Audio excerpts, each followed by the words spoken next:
Hey, what's going on, everybody? Andrew here, back for our build review show. It is Tuesday, September 3rd of 2024. We do this show Monday through Friday, 5 p.m. Eastern, following our 4 p.m. Eastern office hours show and the build review show, and doing what it sounds like. I am going live here and pulling up users' builds live on stream, giving them personalized advice about things I think they can do differently, adjustments they can make, and also decisions about contest selection, bankroll management, etc., to help them to, one, increase their sim ROI, their sim expectation here, and to help them to smooth out the swings of DFS. So always enjoy this show here. We do have one person signed up at the moment, so we're going to get them pulled up and jump right in. If anybody ever wants to sign up for the show and you want me to check out what you're doing, best thing you can do is drop your DK username in the office hours channel in our Discord server. That gives me everything I need to be able to pull you up on stream here. So with that said, let's jump right in. We're going to be reviewing Rum Runners here. And first thing I noticed when I pulled up Rum Runners, this is from yesterday's MLB slate, is spread out action across multiple slates, right? One showdown, two MLB classic slates, a little bit of tennis. So I think this is good, right? Solid split here, mix it up between the different slates. The early slate here has the most entries, so this is the one that we are going to focus on today. So I'm going to hop over to the contest tab. First thing I'm going to do is just come in here and look at what contest they're playing. So number of satellites, 20 max, 150 max, some single entries. So all in all, looks pretty fine here. If I had to make any suggestions, I would say, mixing some of these 3 maxes, right? I think there's like a $1 3 max, $3 3 max, a $5 3 max, mix a little bit more of those in to get a little bit bigger balance with your single entry and 3 max split here. So, ideally having about like 25% of your total action. So this $113 in single entries and 3 maxes. So that would be somewhere closer to like $25 to $30 minimum. And if you added those contests in, take a little bit from, the mini max here, you would be good, right? So if I had to take bankroll from anywhere to put it somewhere else, I would be taking entries from the mini max and using for those single entries and 3 maxes.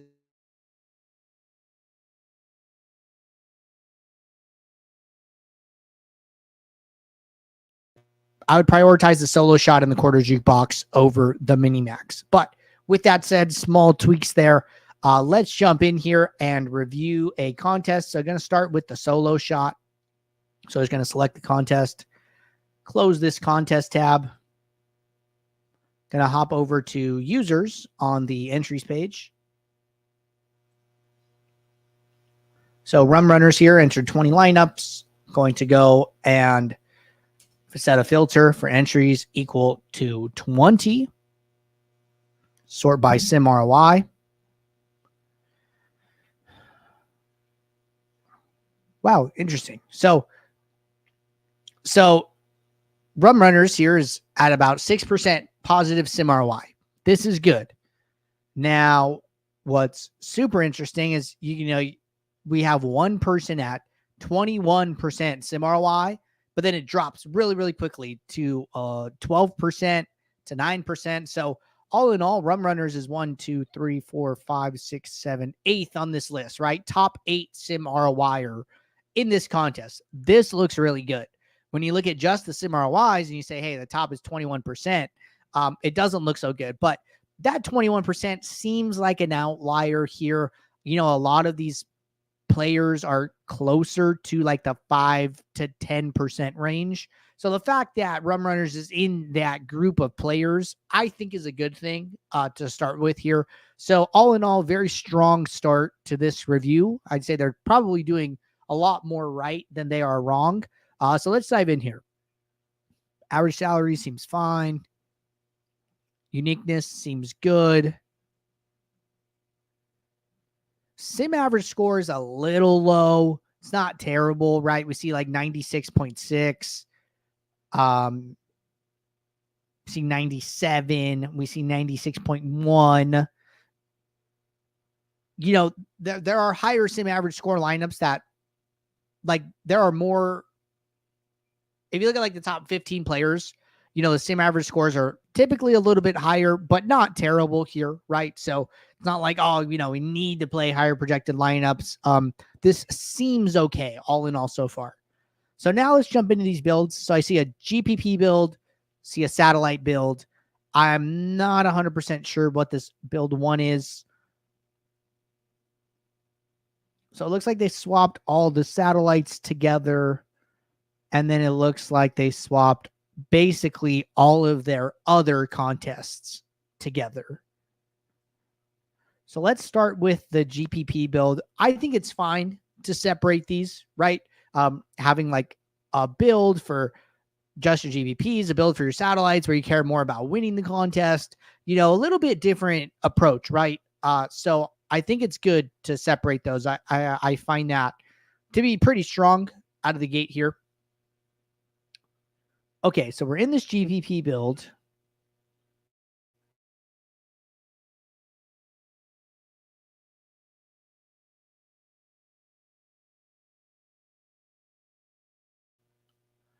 My guess is that they went through here one at a time and probably like, hey, I'm going to do my quarter jukebox. It looks like they did the solo shot, right? Like I see 20 lineups in the trash. So they probably built 20 lineups, put those in the trash, moved over to the quarter jukebox. The workflow is changing a little bit with the new Saber Sim. I know it can be a little bit hard to get used to. But basically, once you say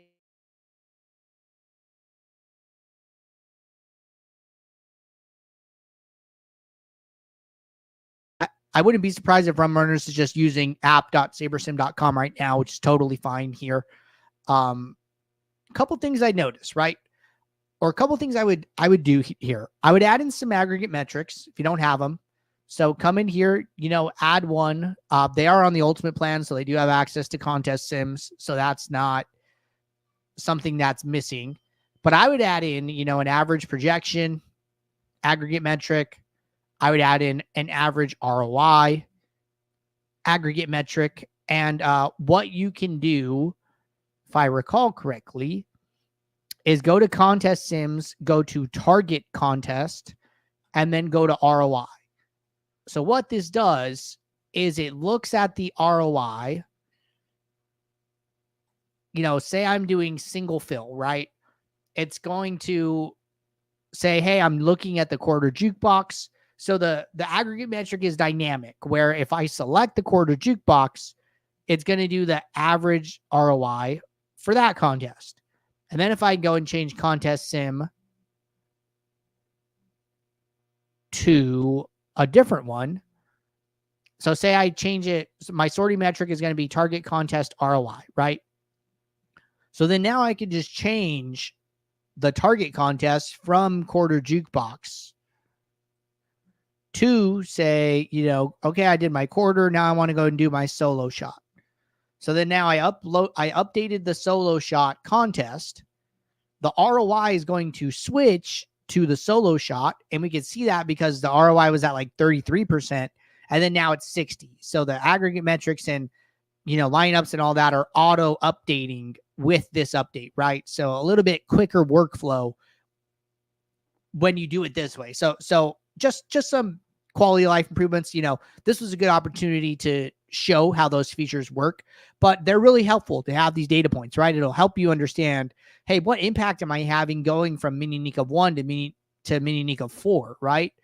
And when I reset it to mini Nick of 1, I could see, okay, at mini Nick of 1, I was at 95.3 projection.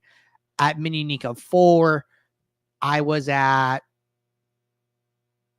we'll let this update, 94.5, right? The good thing is my average ROI didn't really change much between the two, right? So at that point, it's like, hey, what are my leverages? What are my exposures?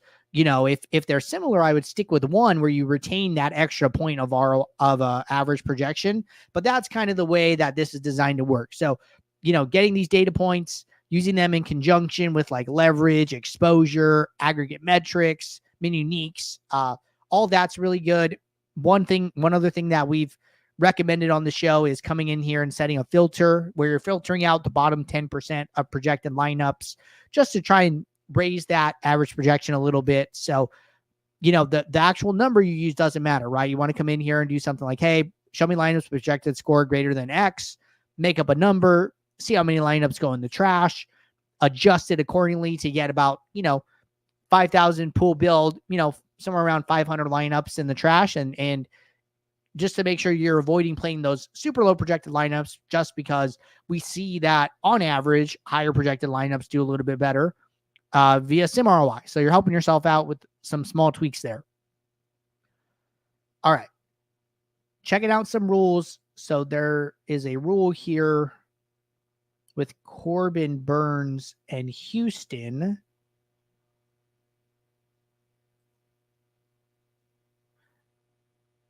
Which said, if at least one, then use no more than one. So what they did was, if I'm using Corbin Burns, then I don't want to have a stack of Houston.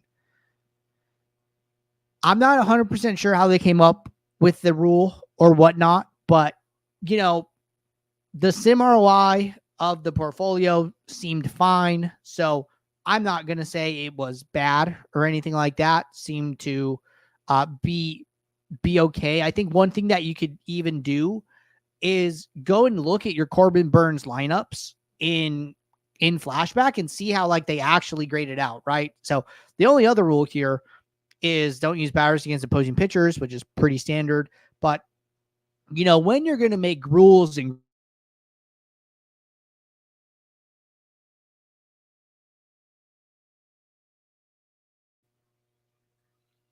say I go back to the solo shot, right? It's like, okay, I want to go to myself. I'm going to queue in on my 20 lineups. Looks like I have Corbin Burns in 14 of them. I want to go and look at the Burns lineup. So I'm going to filter for Burns using the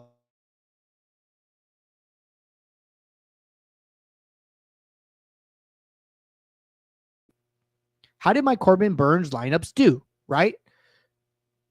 Okay, this top one, 30% sim ROI, 15%, -10, 34, 12, -5, 2, 45, 34, -29, 47, -19.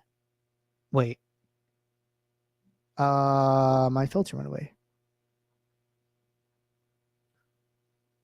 Okay. Rum runners. Corbin Burns. Okay, try that again. 29, 14, 34, 12, -5, 2, 45, 34. So most of these are positive, right? That's really good. So however they came up with it is good, but I would just say double check those type of groups and rules, basically is what I'm getting at. And this seems fine. So good stuff there. No complaints, but overall, very strong build, very strong process. Again, was in the top 8 sim ROIers. So I really like this. I think this is good. The only other things I'd mention is